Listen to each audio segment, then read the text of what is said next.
I know this is something I harp on a lot, but it's worth repeating again and again and again. LGBTQ indoctrination inside our schools. It's a Trojan horse for pedophilia, point blank. Unbridled leftism always devolves into utter sexual depravity, in which they take a sick delight in corrupting what is good and pure. It's quite literally what they teach, so I don't know why they keep getting so surprised that it never turns out well for them. It's like when people say true communism has never been tried, no matter how many dead bodies you show them. Just read about the 60s sexual revolution, and it's no coincidence that most all the big-name intellectuals behind that movement supported lowering the age of consent so that pervy adults could sleep with minors, i.e. to statutorily rape them. The American gay subculture is full of NAMBLA types. Just look at Harvey Milk, who now has his own U.S. naval vessel named after him, or pride parades in which toddlers are encouraged to participate where there are grown men in kink and bondage, or the likes of the Weather Underground and the Black Panthers of the 60s and 70s, which dealt with rampant sexual abuse among their own members. Because it turns out free love unleashes the absolute worst in men and women. God's rules pertaining to sexual morality are not arbitrary. There's a reason for them. Now, if you hop online, you can see the next evolution of this sexual depravity, with attempts at mainstreaming pedophiles by reclassifying them as minor attracted persons or MAPs. Activists, as you can see right here, openly speak to each other that their true goal with mandating ever more increasingly graphic and disturbing sex ed to kids of younger and younger ages inside the classrooms is to ultimately push the age of consent down lower and lower. And if you look into former Chris Cuomo CNN producer John Griffin, who has been charged by federal authorities with training young girls as young as 9 years old at his Connecticut home to be abused sexually by older men, his social media accounts show him publicly praising the idea of kids being lured by the glamour of texting and online fame into exploiting themselves on the internet for creeps like him. And now, reports are surfacing about a Minnesota teacher who allegedly uses LGBTQ themes and other kinks, you could say, in the classroom to expose her 14 to 16-year-old students to extremely graphic sexual content. Joining me now to discuss the specifics of that case is Kyle Hooton, the managing editor for Alpha News. Thanks for being here tonight, Kyle. Hey, thanks for having me. Great. So the teacher in question here, she identifies as a furry. So first, tell us what that means and how she uses that as a foot in the door to expose her students to things like threesomes, incest, and other depravity.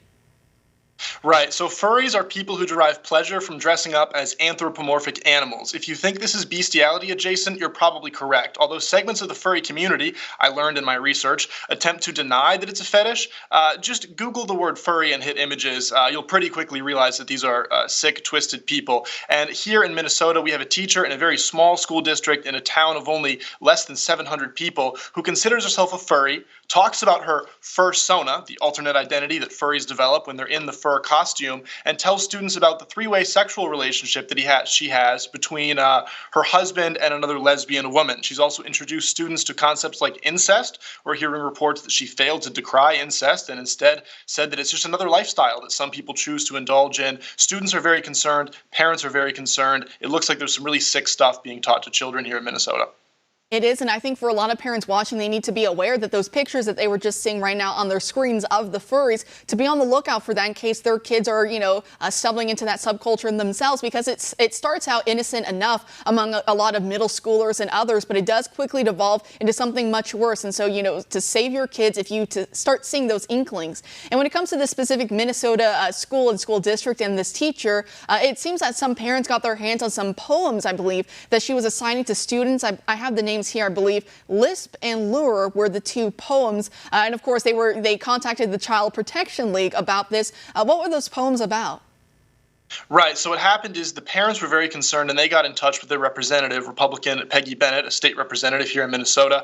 She alerted the Child Protection League, who in turn contacted us here at Alpha News. They sent us some pictures of these poems. They were printed out and assigned to students as homework. Students were asked to annotate the poems, analyze them, think about them. The first poem, Lure, is a first-person narrative of a 3-year-old girl as she is molested by her 70-some-year-old grandfather. It's extremely disturbing. I would imagine that children exposed to this literature would develop a distrust of their older male relatives because of the way this poet uses their language to narrate the situation. The second poem is written by, his name is Sam Sachs. He is a leftist poet who has made frequent tour appearances here in Minnesota.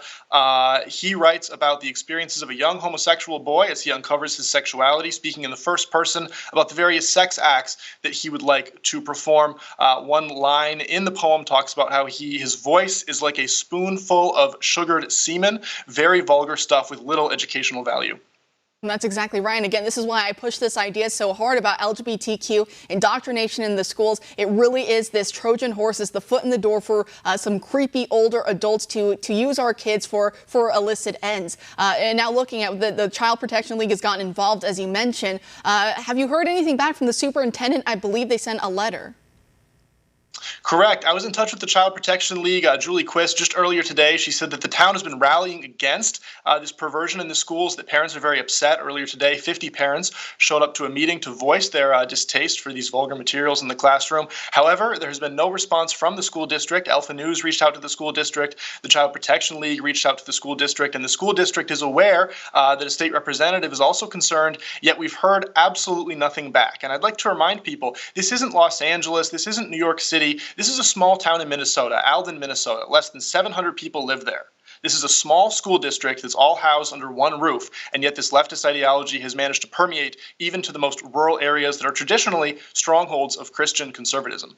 And that's the scary part, is that it seems like even in areas that we think are safer, we still have to be on our guard. And I know in the state of Minnesota, you recently did another interview and write-up with the Child Protection League about how the state itself is almost becoming a sanctuary for many child sex predators. I think it's up to 80+% of those caught with child pornography and other heinous materials are being let go with barely a slap on the wrist. And so it's really emboldening a lot of people in Minnesota, a lot of criminals, I should say. And the Child Protection League, they were saying in your interview with them the other day that unfortunately they're seeing a lot of societal empathy now for pedophiles and for other criminals, which hasn't really been seen in years or in decades, and we are starting to see that now. And it kind of reminds me about this case we're talking about in Minnesota, that today it seems like teachers feel like they can get away with anything, no matter how brazen some of the content is. You see some parallels there.